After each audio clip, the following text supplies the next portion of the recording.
नमस्कार, संकल्प न्यूज में आपका स्वागत है। मैं आलोक शर्मा। नजर डालते हैं आज की मुख्य खबरों पर। हेडलाइंस के प्रायोजक हैं Shri Sai Mahima enterprises, tiles world, Dongargaon road, Farhad Chowk, Rajnandgaon.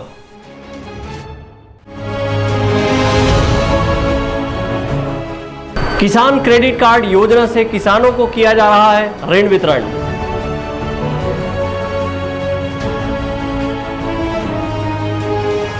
देवी प्रतिमा स्थापना की गाइडलाइन के विरोध में विश्व हिंदू परिषद ने सौंपा ज्ञापन।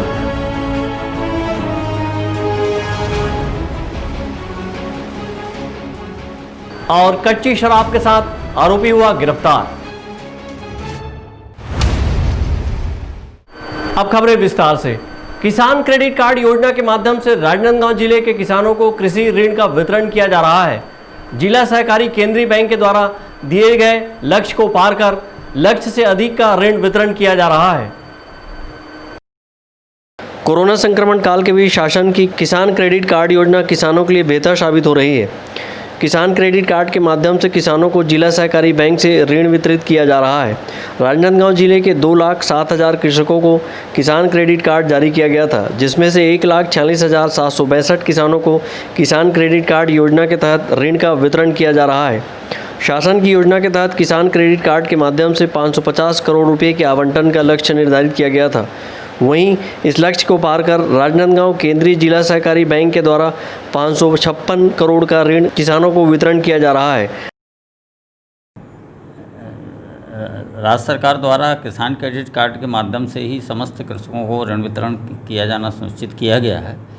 इस संबंध में जिला सहकारी केंद्रीय बैंक राजनांदगांव अधीनस्थ जो कृषक हैं, ऋणी कृषक हैं, उनको 2,07,000 किसान क्रेडिट कार्ड जारी किए गए हैं। उसमें से राजनांदगांव जिले में 1,46,762 किसान क्रेडिट कार्ड धारियों को ऋण वितरण किया गया है। सरकार की ओर से 550 करोड़ का ऋण वितरण का लक्ष्य प्रदान किया गया था राजनांदगांव जिले के लिए। उसमें 556 करोड़ का ऋण वितरण करके 101% की पूर्ति बैंक द्वारा सुनिश्चित की गई है।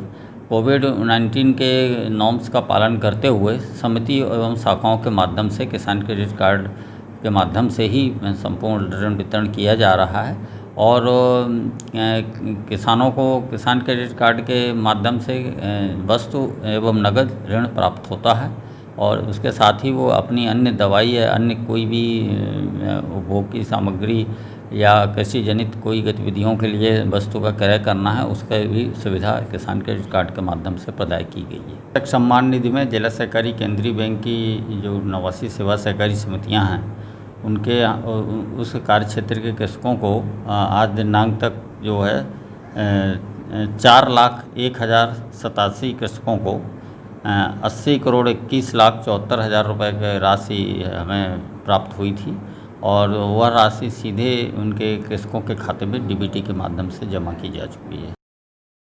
किसान क्रेडिट कार्ड के माध्यम से ऋण लेकर रबी फसल के लिए किसान तैयारी में जुटे हुए हैं। केंद्रीय जिला सहकारी बैंक के विभिन्न शाखाओं के माध्यम से किसान क्रेडिट कार्ड योजना के तहत ऋण का वितरण किया जा रहा है। इस दौरान बड़ी संख्या में किसान बैंक तक पहुंच रहे हैं। परमानंद रजक के साथ हफीज खान, संकल्प न्यूज। आगामी नवरात्रि पर्व को लेकर शासन के द्वारा दिए गए गाइडलाइन की कुछ बिंदुओं का विरोध करते हुए मूर्तिकार संघ, सेवा पंडाल समिति, विश्व हिंदू परिषद और बजरंग दल द्वारा कलेक्ट्रेट कार्यालय पहुंचकर प्रदर्शन किया गया। विश्व हिंदू परिषद ने गाइडलाइन को सामाजिक भावनाओं को आहत करने वाला बताया है। राजनांदगांव शहर में आगामी नवरात्रि पर्व को लेकर मूर्तिकार और विभिन्न सेवा समितियों को जारी किए गए गाइडलाइन का विरोध आज शहर में देखने को मिला, जिसमें बड़ी संख्या में मूर्तिकार, विश्व हिंदू परिषद, बजरंग दल के लोगों सहित सेवा पंडाल समिति के लोग शामिल हुए और गाइडलाइन का विरोध करते हुए कलेक्ट्रेट कार्यालय का घेराव किया। सभी की एक संयुक्त बैठक शहर के दक्षिण मुखी हनुमान मंदिर में रखी गई थी, जहां विश्व हिंदू परिषद और बजरंग दल ने जारी किए गए गाइडलाइन को सामाजिक भावनाओं को आहत करने वाला बताया है। बैठक के बाद बड़ी संख्या में विश्व हिंदू परिषद, बजरंग दल व मूर्तिकार कलेक्ट्रेट कार्यालय ज्ञापन सौंपने पहुंचे, जिसमें बजरंग दल के दुर्ग विभाग संयोजक अरुण गुप्ता ने कहा कि शासन के द्वारा जारी किए गए गाइडलाइन से सामाजिक भावना आहत हो रही है, क्योंकि इस गाइडलाइन में किसी के कोरोना संक्रमित पाए जाने पर सेवा पंडाल में पूजा बंद करने का फरमान जारी किया गया है। वहीं कई समितियां भी शासन के नियमों की वजह से सेवा पंडाल नहीं लगा रही हैं, जिससे मूर्तिकारों को नुकसान हो रहा है। पर्व में जो ऐसे गाइडलाइन शासन प्रशासन द्वारा जारी किए गए हैं, जिससे मूर्तिकार और जो दुर्गा उत्सव समिति हैं, सारे लोगों को बहुत सारी परेशानी, बहुत सारी दिक्कतें का सामना करना पड़ा है। मूर्तिकार कर्ज लेकर मूर्ति बनाया है, ऐसा गाइडलाइन आया है जिससे समितियां मूर्ति की स्थापना नहीं करेगी तो मूर्तिकारों का भी आर्थिक क्षति बहुत ज़्यादा होगी। एक तो ऐसे लॉकडाउन में बेचारे बहुत ज़्यादा टूट चुके हैं, गणेश के समय भी उनका मूर्ति अब विक्रय नहीं हुआ है, उससे और ज़्यादा वो कर्ज में लग चुके हैं और पुनः कर्ज लेके ये क्या नाम से मूर्ति बना रहे हैं, फिर भी परेशान है। समितियों के लिए भी कोई राहत की बात नहीं है। CCTV लगाया जाए, लैपटॉप में सबकी एंट्री की जाए और बांस बली लगाया जाए, 1500 वर्ग फुट का बाजू में जगह हो। इस टाइप का बहुत सारा ऐसे अप्रासंगिक टाइप का विषय जो गाइडलाइन में जारी किए गए, जिसके खिलाफ विश्व हिंदू परिषद बजरंग दल ने मूर्तिकार संघ के साथ आज कलेक्टर महोदय को ज्ञापन सौंपा है। क्योंकि कुछ उसमें ऐसे है कि मूर्ति स्थल स्थापना पर संक्रमित हो जाएगा तो संपूर्ण खर्चा जो मूर्ति इस समिति वाला उठाएगा, दुर्गा उत्सव समिति वाला उठाएगा। CCTV लगाएं और जो कंटेनमेंट जोन हो जाएगा तो वहाँ का पूजा तत्काल बंद कर दी जाएगी। ये सब अप्रासंगिक विषय हैं और जो धार्मिक हिंदुओं की धार्मिक आस्था को भड़काने वाले और हिंदू समाज को आकर्षित करने वाला विषय है, जिसको लेकर आज विश्व हिंदू परिषद बजरंग दल ने आज कलेक्टर महोदय को ज्ञापन दिया। और हम इस जो ये 3-4 कंडिका है, जो CCTV है, मूर्ति स्थापित करने TV लगाएं और इस मूर्ति स्थापना स्थल पर संक्रमित हो जाएगा तो इसका संपूर्ण खर्चा जो है समिति उठाएगी और पूजा तत्काल बंद कर दी जाएगी। इस विषयों का, इस बिंदुओं का हम पुरजोर विरोध करते हैं। साथ ही साथ हम ये भी शासन प्रशासन को आश्वासन देते हैं कि जो शासन प्रशासन की सही और वाजिब जो दिशा निर्देश है, हम उसका पूर्णतः पालन करने के लिए तत्पर और तैयार हैं। मूर्तिकारों ने कहा कि उनकी रोजी रोटी वर्ष में 2 बार गणेश पर्व और नवरात्र के अवसर पर प्रतिमाओं के निर्माण से चलती है, जिससे पूरे परिवार का भरण पोषण साल भर होता है। ऐसे में शासन की गाइडलाइन से कई समिति देवी प्रतिमाओं की स्थापना से पीछे हट रही हैं।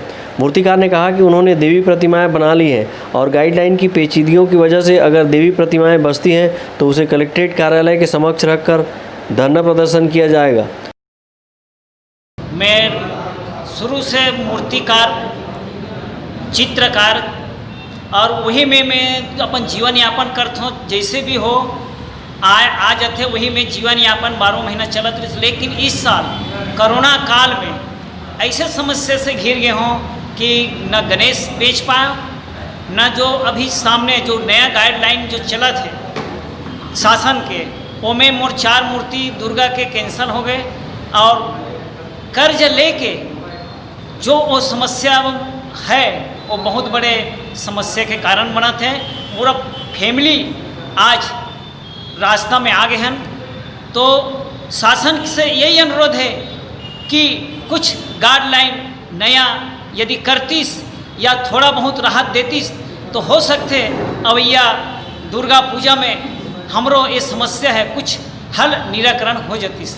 अभी हम लोग जैसा कोरोना काल में मूर्ति बना रहे हैं, मूर्ति में एक भी नहीं बिका है, समझ लो। गणेश पक्ष में पूरा गणेश गया, अब दुर्गा पक्ष आ गया, उसमें समिति ऊपर रोक लगा रहा है, कैमरा लगाओ, ये लगाओ। उसके बाद ये पेंटर ऊपर दबाव है, समझ लो। और इतना दिन हो गया भट्ठी खुला है, भट्ठी में कितना भीड़ रहता है, उसमें कोई गाइडलाइंस नहीं है। मूर्तिकार के लिए गाइडलाइंस है, भट्ठी के लिए कोई गाइडलाइंस है। मैं यही चाहता हूँ कि सबको देखते हुए हमारे भी गाइडलाइंस कम करें, जो भी है हम भी जिए खाएं। अगर कलेक्टर साहब हमारे मांगों को अगर पूरा नहीं करते तो जो भी मूर्ति हमारे पास बचेगी उसके लिए हम जगह का मांग तो कर रहे हैं। अगर जगह का मांग भी अगर नहीं मानते तो वो सारी मूर्तियां हम कलेक्ट्रेट में ला के रख देंगे, वहीं पे हम धरना देने बैठ जाएंगे, चाहे हमारे साथ जो। तो मेरा शासन से अनुरोध है कि जिस प्रकार किसानों को क्षतिपूर्ति मिलती है या अन्य लोगों को क्षतिपूर्ति मिलती है, इसी प्रकार सभी मूर्तिकारों को शासन की तरफ से कुछ न कुछ क्षतिपूर्ति दिया जाए ताकि उनके परिवार का आर्थिक सहारा मिल सके। यही मैं शासन से विनती करता हूँ। शासन के गाइडलाइन के अनुसार सेवा पंडालों में CCTV कैमरा लगाना अनिवार्य है, तो वहीं पंडाल में आने वाले सभी लोगों की एंट्री भी की जानी है। इसी के साथ सेवा पंडाल में पहुंचने वाले किसी व्यक्ति के कोरोना वायरस पॉजिटिव पाए जाने पर उसका समस्त खर्चा समिति को वहन करना होगा। वहीं समिति से कोई व्यक्ति कोरोना संक्रमित होता है तो पंडाल में पूजा बंद की जाएगी। जैसे कई नियम बनाए गए हैं, जिसके चलते समिति के लोग देवी प्रतिमाओं की स्थापना से कतरा रहे हैं, जिससे मूर्तिकारों को सीधा नुकसान पहुंचेगा। यही कारण है कि बड़ी संख्या में मूर्तिकारों ने विश्व हिंदू परिषद के साथ मिलकर कलेक्ट्रेट कार्यालय का घेराव किया और जमकर नारेबाजी भी की। इस दौरान एहतियात के तौर पर पुलिस व्यवस्था भी की गई थी। मनोज देवांगन और अवधेश यादव के साथ हफीज़ खान, संकल्प न्यूज़। स्वतंत्रता संग्राम सेनानी क्रांतिकारी शहीद भगत सिंह की जयंती सोमवार को कांग्रेस जनों ने मनाई। इस मौके पर शहीद भगत सिंह की प्रतिमा पर पुष्पांजलि अर्पित कर उनके बताए मार्ग पर चलने का संकल्प लिया गया। स्वतंत्रता संग्राम सेनानी क्रांतिकारी शहीद भगत सिंह जी की 113वीं जयंती शहर जिला कांग्रेस कमेटी के शहर अध्यक्ष कुलबीर सिंह छाबड़ा की अगुवाई में कांग्रेस जनों ने मनाई। इस मौके पर गुरुद्वारा चौक पर स्थित शहीद भगत सिंह जी की प्रतिमा पर माल्यार्पण कर उन्हें श्रद्धा सुमन अर्पित किया गया और उनके बताए मार्ग पर चलने का संकल्प लिया गया। इस अवसर पर कांग्रेस जनों ने भगत सिंह अमर रहे के नारे लगाए। इस मौके पर शहीद भगत सिंह को याद करते हुए कांग्रेस शहर अध्यक्ष कुलबीर सिंह छाबड़ा ने शहीद भगत सिंह को युवाओं के प्रेरणा स्रोत बताया है। उन्होंने कहा कि शहीद भगत सिंह ऐसे क्रांतिकारी थे जिन्होंने भारत को आज़ाद कराने के लिए सर्वस्व न्यौछावर कर दिया। शहीद भगत सिंह जी की जयंती पर हम सभी कांग्रेसजन यहाँ एकत्र होकर उनकी मूर्ति पर माल्यार्पण किए। गगनभेदी नारों के साथ आज उनको हमने यहाँ पर याद किया है। देश की आज़ादी के लिए स्वतंत्रता संग्राम सेनानी के महानायक शहीद भगत सिंह देश की आज़ादी के लिए फांसी के तख्ते पर झूल गए। उन्होंने झुकना पसंद नहीं किया, अंग्रेज़ों की गुलामी पसंद नहीं की। निश्चित रूप से उनका यह कृत्य सभी युवाओं को, भारत के हर नागरिक को यह प्रेरणा देता है कि हमारे देश की अक्षुण्णता आज़ादी को बनाए रखें, उसके लिए जो प्रयास हो वो करें। कार्यक्रम का आयोजन कोविड-19 के गाइडलाइन का पालन करते हुए किया गया। इस अवसर पर नगर निगम सभापति हरिनारायण पप्पू धकेता, शहर कांग्रेस के महामंत्री महेंद्र शर्मा, NSUI के पूर्व अध्यक्ष फिरोज अंसारी, अमित चंद्रवंशी, हनी ग्रेवाल, मुस्तफ़ा जोया, मयंक सोनी, संदीप जायसवाल, विशु आजमानी आदि कांग्रेस जन विशेष रूप से उपस्थित थे। अंकालू साहू के साथ परमानंद रजक, संकल्प न्यूज़। अब वक्त है ब्रेक का। ब्रेक के बाद आप देखेंगे गोल बाजार में साफ सफाई का अभाव।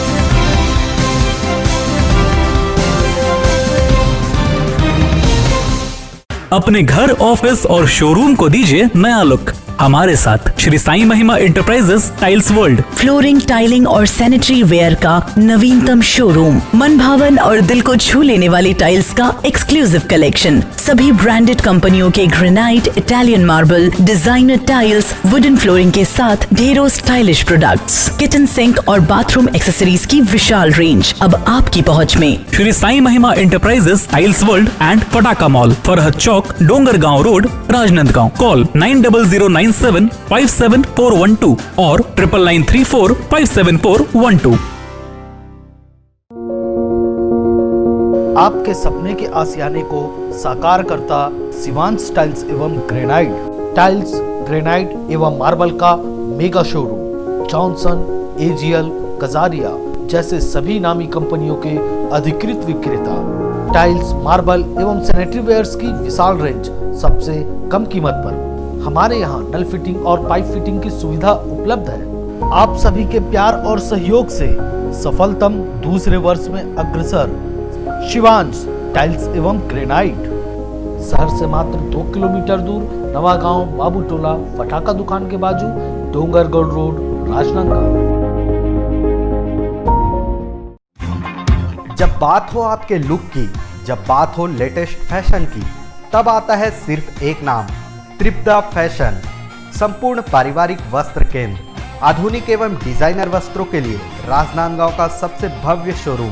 सभी लीडिंग ब्रांड्स के फॉर्मल वेयर एवं पार्टी वेयर ड्रेसेस, इस वैवाहिक सीजन आपके लिए है खास ब्राइडल वियर, कोट सूट और sherwani, designer saris, daily wear एवं party wear collection, bridal lehenga, चुन्नी और लाचा की एक्सक्लूसिव रेंज, फॉर्मल वेयर में जीन्स, शर्ट, कैजुअल का नया कलेक्शन, किड्स वेयर का सबसे लेटेस्ट कलेक्शन आप हमारे यहाँ पाएंगे। Designer salwar suit, latest fashion की कुर्तियाँ, वेस्टर्न टॉप एवं जीन्स, आपके परिवार के लिए विंटर जैकेट खास रेंज में।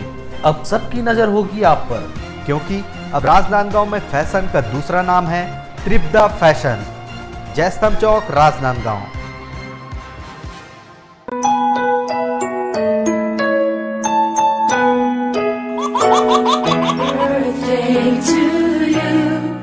आप अपने बच्चे के जन्मदिन को बनाइए खास संकल्प केबल नेटवर्क के साथ। सिर्फ 500 रुपये में 30 सेकंड का विज्ञापन हर 3 गाने के बाद, और आपको मिलेगा 1 पाउंड का केक फ्री। आप अपने बच्चे की तस्वीर हमें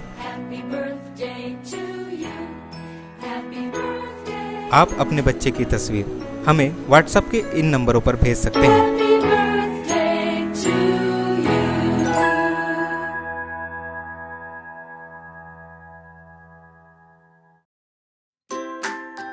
अपने व्यापार को दीजिए नया आयाम। भीड़ में हो आपकी अलग पहचान। जुड़े संकल्प केबल नेटवर्क से, जुड़े संस्कार धानी से। विज्ञापन के माध्यम से स्क्रॉल एड 24 घंटे आपके टीवी स्क्रीन पर। एल शेप नए रूप में प्रत्येक मिनट पर। वीडियो एड, जन्मदिन, व्यावसायिक, उत्सव बधाई, शुभकामनाएं। हमारे विशेष कार्यक्रमों के लिए प्रायोजक आमंत्रित है। संपर्क करें संकल्प केबल नेटवर्क, गांधीनगर, राजनांदगांव।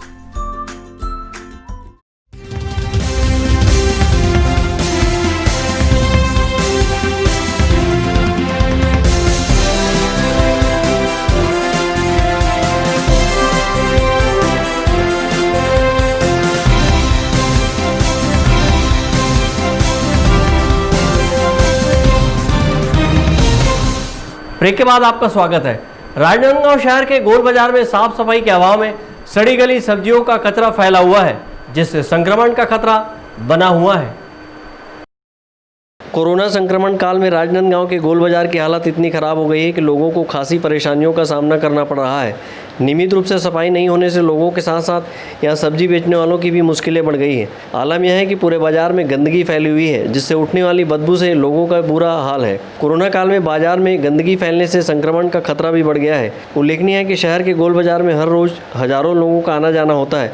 ऐसे में इस जगह पर सफाई नहीं होने से सब्जियों के संक्रमित होने का खतरा बढ़ गया है। सब्जी व्यवसायी सड़े गले सब्जियों को नाली में फेंक देते हैं, वहीं आवारा पशुओं के झुंड इन सब्जियों को इधर उधर फैला देते हैं।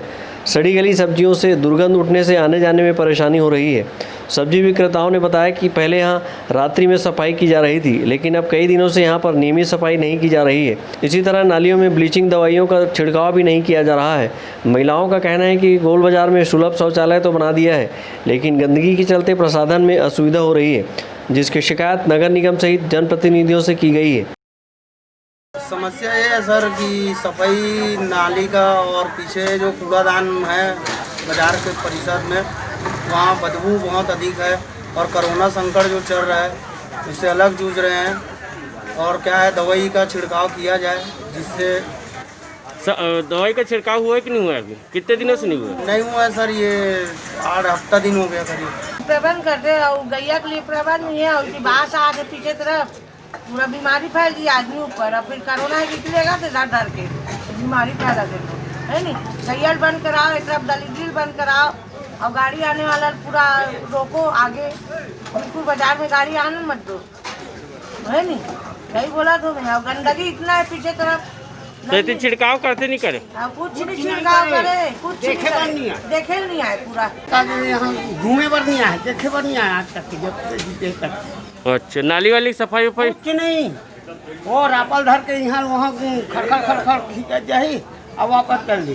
तो रात में पहले सफाई होती रही ना, वो नहीं रहा, अंधार में जैसे पाए वैसे सफाई करते और चले जाते। पूरा जाकर देखो यहाँ का जो यहाँ सुलभ शौचालय की व्यवस्था है कि नहीं है? हाँ, लेकिन पैसा लेते हैं। ऐसा है? हाँ। कितना पैसा लेती है? 10 रुपये हफ्ता। 10 रुपये हफ्ता लेती? हाँ। सफाई करती हो करके? सफाई करती हूँ। निगम से एक आध बार बात किए क्या इसके संबंध? निगम वाले खुद ही आप देख रहे, मतलब उन्हीं लोग तो बोलते होंगे जी, तभी पैसा लेती हो। सर एक पसरा से 10-10 रुपये लेती है? हाँ हाँ हाँ, हफ्ता में। हफ्ता में? हाँ, हमेशा चाबी अपने पास रखी रहती हूँ। तो आपको जो वो लगता है तो उसके पड़ता है तो जाके लाते हैं। उससे लाते हो? फिर उसके बाद पहुँचाने जाते हैं। खुला नहीं रहता? हाँ, खुला नहीं रहता। गोल बाजार राजनांदगांव शहर का सबसे बड़ा बाजार है, जहां करीब 500 से ज़्यादा लोग यहां छोटी बड़ी दुकान लगाकर सब्जी बेचने का काम करते हैं। ऐसे में सड़ी गली सब्जियों को यहां बनी नालियों में फेंक दिया जाता है, जिससे सड़ान पैदा होने से बदबू से लोगों को खासी परेशानी होती है। इसके अलावा यहां फैले कीचड़ से आने जाने के दौरान कई बार लोगों में फिसलन का डर होता है। बाजार को व्यवस्थित करने को लेकर अब तक न तो नगर निगम ने कोई पहल की है और न ही इस पर कोई ध्यान दिया जा रहा है। मनोज देवांगन के साथ परमानंद रजक, संकल्प न्यूज़। राजनांदगांव जिले के बोरतला पुलिस ने 8 लीटर कच्ची महुआ शराब सहित एक आरोपी को पकड़ा है। अपराधों की रोकथाम व अवैध शराब परिवहन बिक्री पर लगाम लगाने के लिए बोरतला पुलिस लगातार कार्रवाई कर रही है। इसी कड़ी में बोरतला पुलिस ने ग्राम पंचायत अंडी में 8 लीटर कच्ची महुआ शराब के साथ एक आरोपी को पकड़ा है। बोरतलाब थाना प्रभारी ने बताया कि मुखबिर से सूचना मिली थी कि ग्राम अंडी निवासी बिहारी निषाद कच्ची महुआ शराब अवैध रूप से बिक्री हेतु बनाकर रखा हुआ है। सूचना के आधार पर पुलिस ने टीम गठित कर आरोपी के घर दबिश दी और तलाशी के दौरान घर में छुपाकर रखे 8 लीटर कच्ची महुआ शराब को जब्त किया है। वरिष्ठ अधिकारियों के मार्गदर्शन पर पुलिस थाना बोरतलाब अंतर्गत लगातार अवैध शराब में संलिप्त लोगों के ऊपर कार्रवाई जारी है। इसी कड़ी में 27 सितंबर 2020 को ग्राम मंडी में अवैध शराब बिक्री के संबंध में सूचना प्राप्त हुई थी, जिसपे विशेष पुलिस गठित टीम कर भेजा गया, जिसमें मौके पर अवैध शराब और शराब बनाने का सामान बरामद हुआ। आरोपी को ग्राम मंडी से गिरफ्तार कर न्यायिक रिमांड पर जेल भेजा गया है। इसी तरह लगातार पुलिस थाना बोरतलाब अंतर्गत अवैध शराब में संलिप्त लोगों पर लगातार धरपकड़ अभियान जारी रहेगा और ये कार्रवाई लगातार चलते रहेगी। पुलिस ने जब्त की गई 8 लीटर महुआ शराब की कीमत 1600 रुपये आंकी है। महुआ से शराब बनाने में प्रयोग किए जाने वाले सामान को जब्त किया गया है। इसके साथ ही आरोपी को हिरासत में लेकर अग्रिम कार्रवाई के लिए न्यायालय में प्रस्तुत किया गया है। डोंगरगढ़ से सचिन जामुलकर की रिपोर्ट, संकल्प न्यूज़। डोंगरगढ़ में पूर्व पार्षद सहित 3 लोगों के खिलाफ 420 का मामला दर्ज किया गया है। बुधवारीपारा निवासी धन सिंह जंगेल की शिकायत पर डोंगरगढ़ पुलिस थाने में पूर्व पार्षद दीपक ठाकुर, राजनारायण चंदेल व अवंती विहार रायपुर निवासी चंदाबाई लोधी के खिलाफ 7 सितंबर को धारा 420, 467, 468 व 471 के तहत अपराध पंजीबद्ध किया गया है। मामला दर्ज होने के बाद सभी आरोपी फरार हैं। एफआईआर दर्ज होने के बाद भी पुलिस के हाथ अब तक खाली है। प्रार्थी धन सिंह जंगेल ने बताया कि धन सिंह जंगेल 3 भाई थे, दीनदयाल जंगेल, मनोहर जंगेल और धन सिंह जंगेल। करीब 50 वर्ष पूर्व इनके पिता रिघुराम जंगेल के द्वारा भूमि खसरा नंबर 942/3, जिसका कुल रकबा 3598 वर्ग फुट था, आवासीय ज़मीन खरीदे थे। उक्त ज़मीन पर तीनों भाइयों का हक अधिकार था, इसीलिए इस ज़मीन में से 1800 वर्ग फुट भूमि सभी भाइयों ने मिलकर चंदाबाई लोधी निवासी रायपुर के पास 20 जुलाई 1977 में विक्रय की, जिसमें से 1798 वर्ग फुट जमीन तीनों भाइयों के हक अधिकार में शेष बची थी। प्रार्थी ने आरोप लगाया है कि 14 मई 2012 के बाद तत्कालीन तहसीलदार व नजूल निरीक्षक के साथ साठगांठ कर 30 जुलाई 2012 को एक नया नामांतरण क्रमांक 97 जारी किया गया, जिसमें क्रेता कालम क्रमांक 14 में दीपक ठाकुर पिता शत्रुघ्न सिंह ठाकुर मुल्तानी पारा के नाम पर 1798 वर्ग फुट जमीन नामांतरण कर दी गई, जबकि भूमि स्वामी ने उक्त जमीन को आज तक न तो किसी के पास बेचा और न ही गिरवी रखा, बल्कि आज तक उक्त जमीन का टैक्स नगर पालिका को पटाते आ रहा है। इस मामले की शिकायत प्रार्थी ने पुलिस से की है। 420 का मामला जो थाने में दर्ज हुआ है वो पुराना मोटर स्टैंड मान होटल के पीछे का जमीन है। कितना ज़मीन था आपका? 3598 वर्ग फीट ज़मीन था, उसमें से 1800 वर्ग फीट हमने बेचे, 1798 वर्ग फीट ज़मीन है। उस पर किसी ने कब्जा किया था? उसमें चंदाबाई, राजनारायण और दीपक ठाकुर ने कब्जा कर लिया है। उसको मुक्त कराने के लिए आपने क्या किया? उसको मुक्त कराने के लिए हमने थाने में रिपोर्ट दी और वहाँ से फिर कुछ सुनाई नहीं हुआ तो उच्च अधिकारियों के पास गए, वहाँ पे हमने अपना रिपोर्ट दर्ज कराया। ये बाद में ज़मीन जब हम लोग टैक्स वगैरह पटाने लगे तो बाद में पता चला कि ज़मीन किसी ने खरीद लिया है करके, तो दस्तावेज की निकालने के बाद हमको जानकारी पता चला कि दीपक ठाकुर ने अपने नाम करा लिया। फिर हम लोग और अंदर गए तो इसमें मुख्तियार नामा निकल गया रामनारायण चंदेल, और वो खरीदे थे चंदा भाई से। तो ये पुरानी रजिस्ट्री के आधार पर ये लोग ने नया नामांतरण करा के इसको बिक्री कर दिया 9,81,000। प्रशासन ने क्या कार्रवाई की इस पर? हमने जैसे ही हमको पता चला कि ये इसमें धोखाधड़ी हो चुकी है तो हमने फिर आवेदन लगाया। आवेदन के उसके हिसाब से जांच हुआ, एसडीएम महोदय द्वारा, DOP महोदय द्वारा सब जांच किया। जांच होने के बाद लोग साबित किए कि शिकायतकर्ता का शिकायत सही पाया गया है। इस एवज में फिर 7 तारीख के 7-8 के FIR दर्ज हो गया है इन तीनों के नाम में, रामनारायण चंदेल, चंदाबाई और दीपक ठाकुर ने। वरिष्ठ अधिकारी को शिकायत दिया था कि उनकी जो ज़मीन 3598 स्क्वायर फीट था, उसको उनके उसमें से 1800 स्क्वायर फीट ज़मीन उनको बेचना बताए थे, और बाकी ज़मीन को अज्ञात व्यक्ति द्वारा एवं कुछ लोगों से मिला जुला करके इन्होंने फर्जीवाड़ा करके विक्रय किया, कब्जा कर लिया। इस संबंध में शिकायत जांच SDOP साहब के द्वारा की गई थी। जांच पर उन्होंने अपराध घटित होना पाए जाने पर मुझे आदेशित करने पर मैंने उसमें अपराध क्रमांक 403/2020 धारा 420, 467, 468, 471 भादावी के तहत अपराध पंजीबद्ध किया हूँ, जिसमें चंदाबाई, राजनारायण चंदेल, दीपक ठाकुर आरोपी। प्रार्थी ने सभी के खिलाफ नामजद रिपोर्ट दर्ज कराया है और जल्द कार्रवाई की मांग की है। प्रार्थी ने पूर्व में भी सक्षम अधिकारियों सहित राज्यपाल, मुख्यमंत्री व गृह मंत्री को भी आवेदन के माध्यम से शिकायत कर न्याय दिलाने की गुहार लगाई थी। संकल्प न्यूज़ के लिए डोंगरगढ़ से सोन कुमार सिन्हा की रिपोर्ट। आज की खबरों में बस इतना ही। हमें दीजिए इजाज़त। नमस्कार।